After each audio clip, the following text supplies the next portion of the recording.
जय हिंद प्यारे साथियों। ऑन एग्जाम जीके में आप सभी का स्वागत है। आज की ये वीडियो भारतीय इतिहास की पार्ट 2 वीडियो है। पार्ट 1 इसका पहले ही करा चुके हैं, जिसको आप प्ले लिस्ट में जाकर देख सकते हैं। आज की वीडियो का पहला प्रश्न है, भारत के वायसराय के रूप में किसके कार्यकाल में महान शहीदों भगत सिंह, सुखदेव और राजगुरु को फांसी की सज़ा दी गई थी? तो भगत सिंह, सुखदेव और राजगुरु को फांसी की सज़ा जो कि 23 मार्च 1931 को दी गई थी और इनको दिल्ली में असेंबली हॉल पर बम फेंकने के जुर्म में इन लोगों को फांसी की सज़ा दी गई थी। पूछा गया है कि उस समय भारत के वायसराय कौन थे? तो उस समय भारत के वायसराय जो कि लॉर्ड इरविन था। ऑप्शन नंबर 2 इसका राइट ऑप्शन है। अगला, सविनय अवज्ञा आंदोलन के दौरान उत्तर पश्चिमी भारत के रेड शर्ट्स का नेतृत्व किसके द्वारा किया गया था?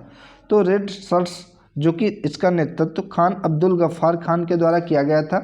रेड शर्ट आंदोलन भारतीय राष्ट्रीय कांग्रेस के समर्थन में खुदाई खिदमतगार के नाम से 1930 में भारत के उत्तर पश्चिम सीमांत प्रांत के खान अब्दुल गफ्फार खान के द्वारा शुरू किया गया था। अगर आपसे पूछे कि सीमांत गांधी के नाम से किसे जाना जाता है, तो खान अब्दुल गफ्फार खान को सीमांत गांधी के नाम से भी जाना जाता है। ऑप्शन नंबर 2 इसका राइट ऑप्शन हो जाएगा। अगला क्वेश्चन, 1931 में भारतीय राष्ट्रीय कांग्रेस के कराची अधिवेशन के लिए सरदार पटेल की अध्यक्षता में जिन्होंने मौलिक अधिकारों और आर्थिक कार्यक्रम में संकल्प का मसौदा तैयार किया था, वे कौन थे? तो संकल्प का मसौदा जो कि पंडित जवाहरलाल नेहरू ने तैयार किया था। ध्यान रखेंगे, ऑप्शन नंबर 2 इसका राइट ऑप्शन हो जाएगा। अगर आपसे पूछे कि संविधान सभा के स्थायी अध्यक्ष कौन थे, तो डॉक्टर राजेंद्र प्रसाद संविधान सभा के स्थायी अध्यक्ष थे। ध्यान रखेंगे। अगला, 1932 में डॉक्टर भीमराव अंबेडकर और महात्मा गांधी के बीच हुए पूना पैक्ट में प्रावधान क्या किया गया था? भारत के लिए प्रभुत्व की स्थिति का निर्माण किया गया था। मुसलमानों के लिए अलग मतदाता या फिर दलित वर्ग के लिए आरक्षित सीटें, महिलाओं के लिए आरक्षण के साथ संयुक्त मतदाता। तो पूना पैक्ट जो कि 1932 में यरवदा जेल में डॉक्टर भीमराव अंबेडकर और महात्मा गांधी के बीच हुआ था। अगर डेट की बात करें तो डेट उस समय थी 24 सितंबर 1932 को ये पूना पैक्ट हुआ था और इसमें दलित वर्ग के लिए आरक्षित सीटें होने का प्रावधान किया गया था। ऑप्शन नंबर 3 इसका राइट ऑप्शन हो जाएगा।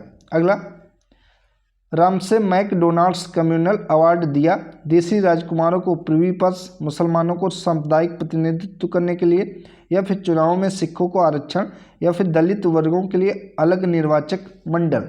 तो इसका राइट ऑप्शन हो जाएगा कि रामसे मैकडोनाल्ड्स कम्युनल अवार्ड जो कि दलित वर्गों के लिए अलग निर्वाचक मंडल इसमें दिया गया था। ऑप्शन नंबर 4 इसका राइट ऑप्शन होगा। अगला, वैदिक काल में राजा जनता से जो कर वसूला करते थे उसे क्या कहा जाता था?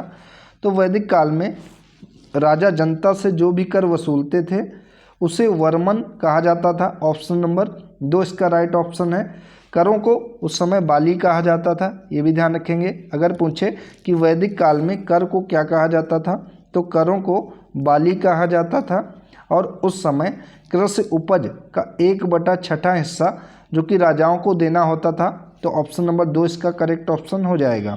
अगला है, हिंदुओं से जजिया लेने वाला मुगल बादशाह कौन था? बाबर, अकबर, जहांगीर या फिर शाहजहां?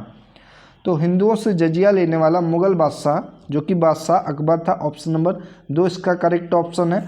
कुतुबुद्दीन ऐबक ने पहली बार गैर मुसलमानों पर जजिया कर लगाया। उसके बाद फिरोज शाह ने ब्राह्मणों पर जजिया कर लगाया, लेकिन 16वीं शताब्दी में अकबर के द्वारा जजिया को समाप्त कर दिया गया था। लेकिन 17वीं शताब्दी के बाद इसे औरंगजेब के द्वारा फिर से लागू कर दिया गया था। ध्यान रखेंगे ये। अगला, सिंधु घाटी सभ्यता के लोग की पूजा करते थे। तो सिंधु घाटी सभ्यता के लोग पशुपतिनाथ की पूजा करते थे जो कि भगवान शिव की मुद्रा होती है, इसकी पूजा की जाती थी। ऑप्शन नंबर 2 इसका राइट ऑप्शन हो जाएगा। अगर पूछे आपसे कि वैदिक काल में सबसे ज़्यादा किस देवता की पूजा होती थी, तो सबसे ज़्यादा जो कि इंद्र की पूजा होती थी, ये भी ध्यान रखेंगे। अगला है, चांद बीबी की शासक थी, यानी कि चांद बीबी कहाँ की शासक थी? तो ये अहमदनगर की शासक थी। ऑप्शन नंबर 1 करेक्ट ऑप्शन है। अगला, भारत में पहली बार राष्ट्रीय आय का अनुमान किसके द्वारा लगाया गया था? तो राष्ट्रीय आय का अनुमान सबसे पहली बार दादा भाई नौरोजी के द्वारा लगाया गया था, जो कि 1868 में दादा भाई नौरोजी के द्वारा राष्ट्रीय आय की गणना सबसे पहले की गई थी।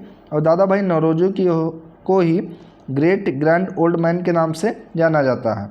अगला, निम्नलिखित में से कौन सा जोड़ा सही ढंग से सुमेलित नहीं है? तो पूर्ण स्वराज्य संकल्प जो कि 1929 को हुआ था, बिल्कुल सही है। सरदार भगत सिंह की शहादत 23 मार्च 1931 को हुई थी, ये भी सही है। कांग्रेस सोशलिस्ट पार्टी का गठन 1938 में हुआ था, जो कि गलत है।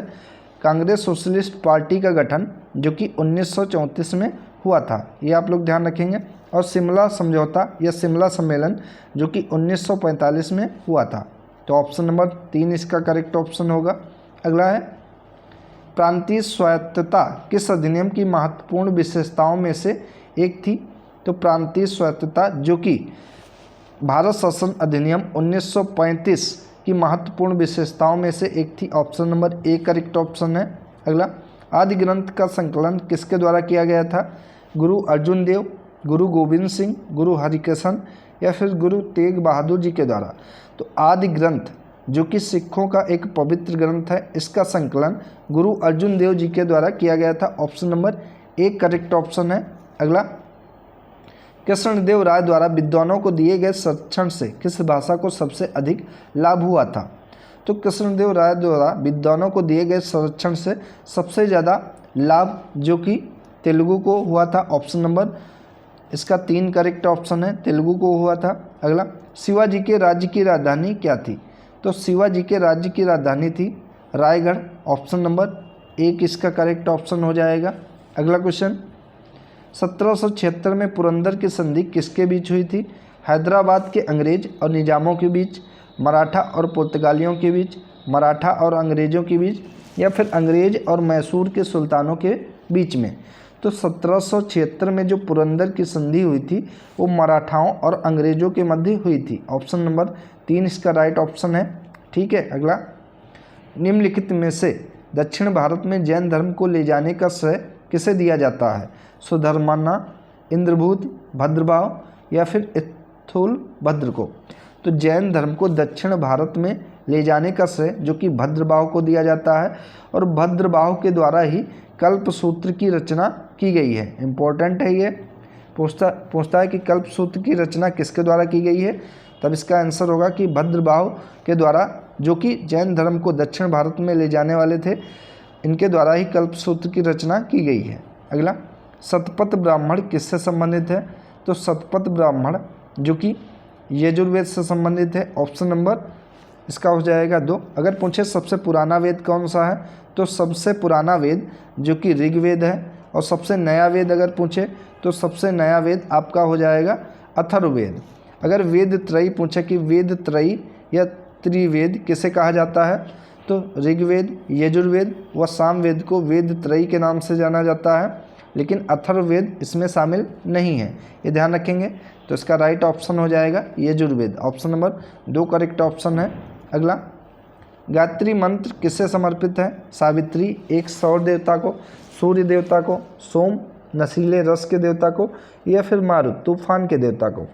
तो गायत्री मंत्र जो कि एक पवित्र मंत्र है, ये सावित्री को समर्पित है। ऑप्शन नंबर इसका राइट ऑप्शन हो जाएगा ऑप्शन नंबर 1। अगला इंपॉर्टेंट क्वेश्चन है ये। अगला, निष्क शब्द जिसका अर्थ वैदिक काल में एक आभूषण था, बाद के समय में एक को दर्शाने के लिए इस्तेमाल किया गया था। तो निष्क जिसका अर्थ होता था कि वैदिक काल में एक आभूषण था, यानी कि वैदिक काल में जो निष्क था वो एक आभूषण था, लेकिन बाद में इसको एक के इस्तेमाल के लिए दर्शाया गया था, लेकिन बाद में इसको सिक्के के लिए दर्शाया जाने लगा था। ऑप्शन नंबर 4 करेक्ट ऑप्शन है। छापामार युद्ध पद्धति का सूत्रपात किसने किया था? तो छापामार युद्ध पद्धति का सूत्रपात शिवाजी के द्वारा किया गया था। ऑप्शन नंबर 3 करेक्ट ऑप्शन है। अगला इंपॉर्टेंट क्वेश्चन है ये, सलीम चिश्ती का मकबरा दरगाह कहाँ पर स्थित है? तो सलीम चिश्ती का मकबरा जो कि फतेहपुर सीकरी में स्थित है। और अगर पूछे कि सलीम चिश्ती का मकबरा किसके द्वारा बनवाया गया था, तो मुग़ल बादशाह अकबर के द्वारा बनवाया गया था, ये भी ध्यान रखेंगे। अगला, बाणभट्ट द्वारा लिखी गई महत्वपूर्ण पुस्तकें कौन सी थीं? तो हर्षचरित व कादम्बरी जो कि बाणभट्ट के द्वारा लिखी गई रचना थी। ऑप्शन नंबर 3 इसका करेक्ट ऑप्शन हो जाएगा। अगला, ऋग्वैदिक आर्य भारत में कहाँ रहते थे? उत्तरी भारत, संपूर्ण भारत, भारत का पूर्वी क्षेत्र या फिर सप्त सिंधु क्षेत्र में? तो ऋग्वैदिक आर्य जो कि भारत में रहते थे सप्त सिंधु क्षेत्र में। ऑप्शन नंबर 4 इसका करेक्ट ऑप्शन है। अगला, निम्नलिखित में से कौन प्रथम गोलमेज सम्मेलन में शामिल नहीं हुआ था? ये भी इम्पोर्टेंट क्वेश्चन है। तो प्रथम गोलमेज सम्मेलन में इनमें से महात्मा गांधी शामिल नहीं हुए थे, क्योंकि तीनों गोलमेज सम्मेलनों में महात्मा गांधी सिर्फ एक, जो कि द्वितीय गोलमेज सम्मेलन में शामिल हुए थे। लेकिन अगर पूछे कि तीनों गोलमेज सम्मेलन में कौन शामिल हुआ था, तो तीनों गोलमेज सम्मेलन में डॉक्टर भीमराव अंबेडकर शामिल हुए थे। ये भी ध्यान रखेंगे। अगला है, चटगांव में पहाड़ तली में यूरोपीय क्लब पर हमले का नेतृत्व किसने किया था? तो चटगांव में पहाड़ तली में यूरोपीय क्लब पर हमले का नेतृत्व जो कि प्रीति लता वडेद्रा ने किया था। ऑप्शन नंबर 1 करेक्ट ऑप्शन है इसका। अगला, लाहौर में आयोजित कांग्रेस अधिवेशन में किसकी अध्यक्षता में पूर्ण स्वराज को कांग्रेस का लक्ष्य घोषित किया गया था? तो इसके अध्यक्ष थे Pandit Jawaharlal Nehru. Option number 1 correct option है। और ये दिसंबर 1929 में हुआ था, जो कि लाहौर में हुआ था, और ये लाहौर अधिवेशन के नाम से भी जाना जाता है। ये भी ध्यान रखेंगे। अगला है, निम्नलिखित में से किस चोल राजा ने सबसे पहले सीलोन श्रीलंका पर विजय प्राप्त की थी? तो श्रीलंका पर विजय प्राप्त करने वाला पहला चोल राजा जो कि राजराजा प्रथम था। ऑप्शन नंबर 2 इसका राइट ऑप्शन है। अगला, महाबलीपुरम में रथ मंदिर किस पल्लव शासक के शासनकाल के दौरान बनाए गए थे? तो रथ मंदिर जो कि महाबलीपुरम में है, ये किस पल्लव शासक के शासनकाल के दौरान बनाए गए थे? तो नरसिंह वर्मन प्रथम के दौरान बनाए गए थे। ऑप्शन नंबर 2 इसका राइट ऑप्शन हो जाएगा। अगला क्वेश्चन है, अब्दुल रहीम खान खाना ने बाबर के संस्मरणों का प्रतिपादन किया था? तो ये फारसी भाषा में किया था, क्योंकि बाबरनामा मुगल साम्राज्य के संस्थापक बाबर के संस्मरणों को दिया गया एक नाम है। अकबर के शासनकाल में एक दरबारी रहा करते थे जिनका नाम था अब्दुल रहीम खान खाना। इनके द्वारा फारसी में अनुवाद किया गया। ये ध्यान रखेंगे। ऑप्शन नंबर 2 इसका राइट ऑप्शन हो जाएगा। अगला क्वेश्चन है, जब बाबर ने भारत पर आक्रमण किया तो दक्षिण भारत में विजयनगर साम्राज्य का शासक कौन था? तो जब बाबर ने भारत पर आक्रमण किया था, जो कि 1526 ईस्वी में किया था, उस समय विजयनगर साम्राज्य का शासक कृष्णदेव राय था। ऑप्शन नंबर इसका 3 हो जाएगा। अगला, साइमन कमीशन में सदस्यों की संख्या कितनी थी? तो साइमन कमीशन जिसका गठन 1927 में हुआ था, और इसका अगर पूछे भारत आगमन तो 1928 में हुआ था। इसी का विरोध करते हुए लाला लाजपत राय की लाठियों से पीटकर हत्या कर दी गई थी। ये भी ध्यान रखेंगे। इसका विरोध क्यों किया जा रहा था? तो इसका विरोध इसलिए किया जा रहा था क्योंकि साइमन कमीशन के जो सदस्य थे वो सभी अंग्रेज थे, कोई भी इसमें भारतीय शामिल नहीं था, इसीलिए इसका विरोध किया जा रहा था। अगर इसके अध्यक्ष की बात करें तो इसके अध्यक्ष सर जॉन साइमन थे, इसीलिए इसका नाम साइमन कमीशन रखा गया था। यानी कि सर जॉन साइमन जो कि इसके अध्यक्ष थे और इसका नाम साइमन कमीशन रखा गया था, और इसमें सदस्यों की संख्या जो कि 7 थी। ऑप्शन नंबर 3 इसका करेक्ट ऑप्शन है। अगला क्वेश्चन, श्रीरंगपट्टनम में स्वतंत्रता का वृक्ष किसके द्वारा लगाया गया था? तो श्रीरंगपट्टनम में स्वतंत्रता का वृक्ष जो कि लगाया गया था देवराज के द्वारा। ऑप्शन नंबर 2 इसका करेक्ट ऑप्शन है। अगला क्वेश्चन, निम्नलिखित में से कौन सा सही सुमेलित नहीं है? तो इसका करेक्ट ऑप्शन क्या हो जाएगा? माफ़ कीजिएगा, ये टीपू सुल्तान के द्वारा लगाया गया था।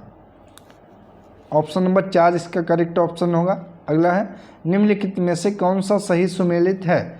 ब्रह्म समाज इनी बेसेंट गलत है। आर्य समाज स्वामी दयानंद सरस्वती ये सही है। Ramakrishna mission Keshav Chandra Sen theosophical society ये भी गलत है, क्योंकि थियोसोफिकल सोसाइटी की स्थापना मैडम ब्लॉट्सवास्की के द्वारा की गई थी, और रामकृष्ण मिशन की स्थापना विवेकानंद के द्वारा की गई थी, और आर्य समाज की स्थापना जो कि स्वामी दयानंद सरस्वती के द्वारा की गई थी। पूछा है कि कौन सा सही सुमेलित है? तो इसका राइट ऑप्शन नंबर 2 हो जाएगा। अगला है, भारतीय स्वतंत्रता संग्राम के दौरान निम्नलिखित में से किसने प्रार्थना समाज की स्थापना की? तो प्रार्थना समाज की स्थापना आत्माराम पांडुरंग ने की थी। ऑप्शन नंबर 1 करेक्ट ऑप्शन है।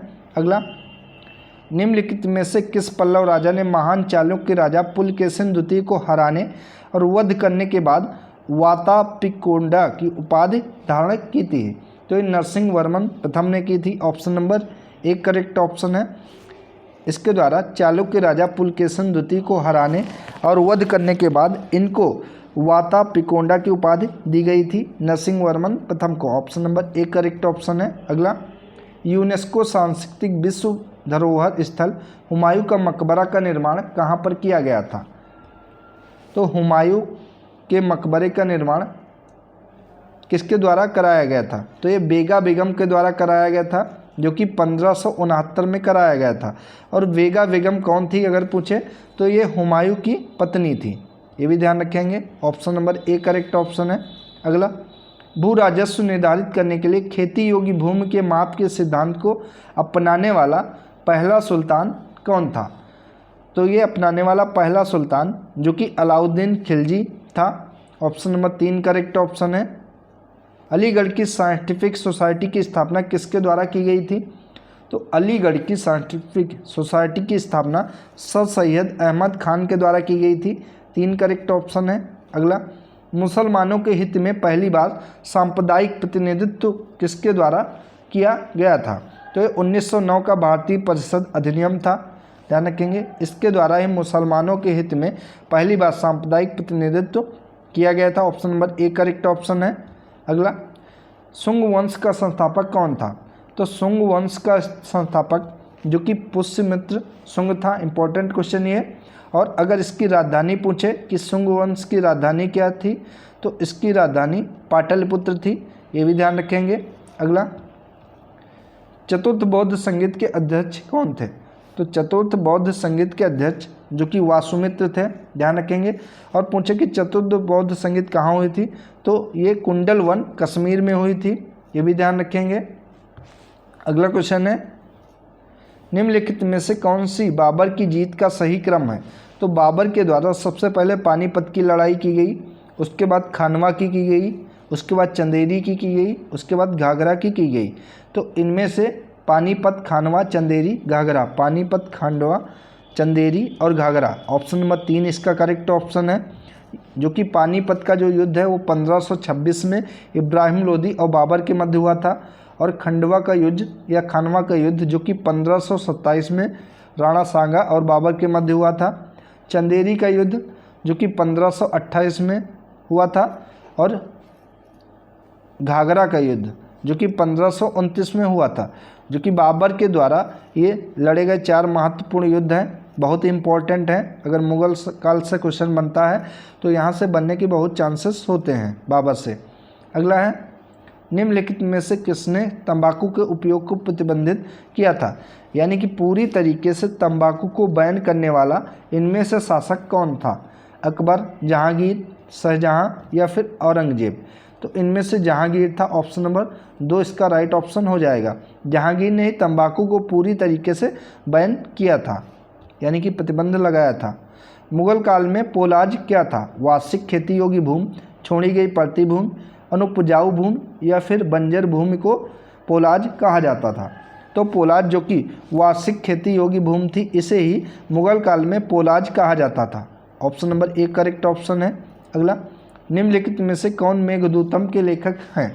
इंपॉर्टेंट क्वेश्चन है ये। तो मेघदूतम के रचनाकार जो कि कालिदास हैं। इनकी अन्य रचनाएं हैं जो कि अभिज्ञान शाकुंतलम है, मालविकाग्निमित्रम है, रघुवंशम है और कुमार संभवम है। कालिदास से बहुत ही क्वेश्चन बनते हैं, तो ध्यान रखेंगे। मेघदूतम हो जाएगी इनकी रचना, अभिज्ञान शाकुंतलम हो जाएगी, मालविकाग्निमित्रम हो जाएगी, रघुवंशम हो जाएगी और कुमार संभवम हो जाएगी। अगर विष्णु शर्मा की पूछे कौन सी है, तो विष्णु शर्मा की हो जाएगी पंचतंत्र, बहुत ही इंपॉर्टेंट है। अगला, गीता गोविंद किसके द्वारा लिखी गई है? तो गीता गोविंद, यहाँ पे गीत गोविंद होना चाहिए, गीत गोविंद क्योंकि पुस्तक का नाम है। तो गीत गोविंद जो कि जयदेव के द्वारा लिखी गई है। ऑप्शन नंबर 2 इसका राइट ऑप्शन हो जाएगा।